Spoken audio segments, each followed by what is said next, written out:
All right, we're checking out our non-CDL wheelchair accessible mid-level market model today. So first thing, we're going to start on the outside.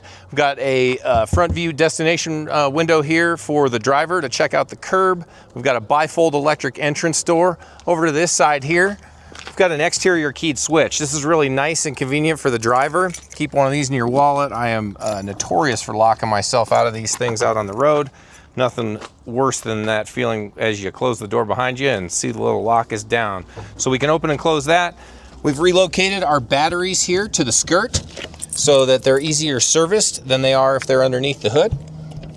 Close that door here. That locks into place with this little catch. We've got some exterior clearance lights. One of the things that jumps out to me with this guy is it's a single piece sidewall. We don't have multiple layered seams of sidewall on this thing. That separates the manufacturers who build a bus that way. They literally use double-sided 3M carpet tape, stuff you can buy at Home Depot. It's not exactly for commercial application. They run this sidewall underneath the overhang of the roof there, so it's like shingles on the roof of a house. It's going to shed water naturally, not allow for any penetration there.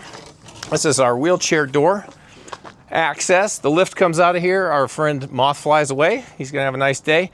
So are you, because this thing's coated with antimicrobial powder coating. It kills germs within minutes of contact. So those high contact grab handles, the control pendant, all that stuff is coated in that space age material brought to us from our friends at Braun.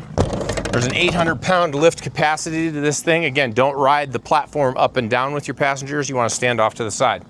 Back door on this. This is nice for not just emergency exit and entrance, I guess, if you had to get back in, but you can access these wheelchair securement positions from the back of the vehicle, specifically these corner ones here. It's worse than the worst game of Twister you've ever played in your life. If you've got a wheelchair position in there and you're climbing over the passenger trying to get to that back corner, much easier to come around to ground level here versus climbing on your hands and knees or trying to finagle your way behind that passenger. We've got a backup camera up top. We've got a few extra brake lights, including one that's centered up in the back here. The exhaust on our buses, they don't come as standard like this. They come routed just underneath the wheelchair lift itself. It's a great way to asphyxiate your wheelchair occupant passengers while they're waiting to get on the bus, is by spewing exhaust fumes out to them. We don't like to do that to our passengers, so we reroute the exhaust to the street side. We put a chrome turn down tailpipe there, give you a little bit of bling for your shuttle bus. We've got some matching stainless steel wheel covers. These are our skirt condenser fans for the rear AC system. So these fans are going to pull in airflow that helps power that rear evaporator in the back. We'll take a look at that in a second. That's where our AC comes out of the back for our passengers. This is where the driver's getting in and out of the bus. And we've got a nice running board here to assist the driver getting in and out of the vehicle. Heated remote control mirrors. It's another upgrade on this Davey Coach. And we're going to check out the interior now. Okay, one of the first things that jumps out to me when I'm getting into this, grab rails on the left and right hand sides, and they run the full length of the entrance area here. So passengers have got something to hold on to while they transition onto the interior of this bus. So this is a raised flat floor. What that means is underneath the seats, there's no wheel well protrusions. So you don't have 4 passengers sticking their knees up into their chest, tough on ankles, tough on hips, tough on knees. This is very, very user-friendly. These seats are all covered in a germ warfare vinyl. The seat back folds down, seat back folds up along the entire wall of this bus here. So we can turn this bus from a 13-passenger 2-wheelchair securement position, no CDL required, into a vehicle that accommodates up to 7 ambulatory passengers, counting your driver, and 4 wheelchair positions. So you can mix and match depending on what your trip need calls for that particular trip or day.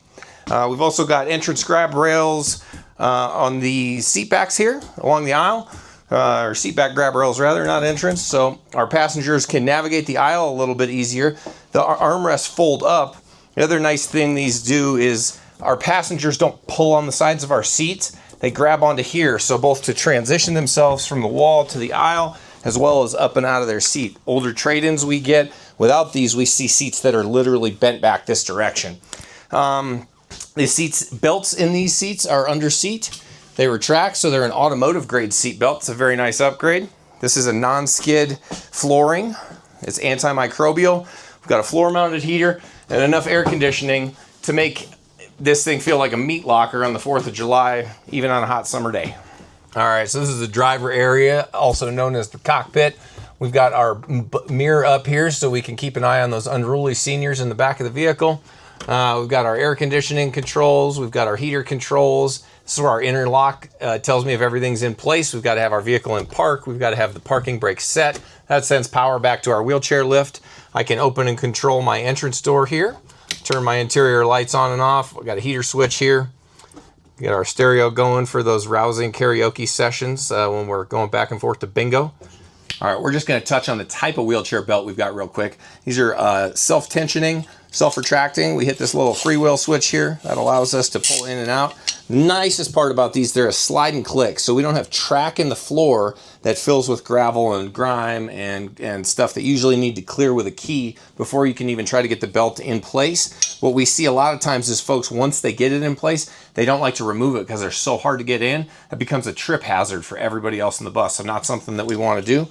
These slide and clicks, one hand, they swivel 360 degrees. You can freewheel them in and out. When you're done, lift them. I mean, that's as easy as it gets.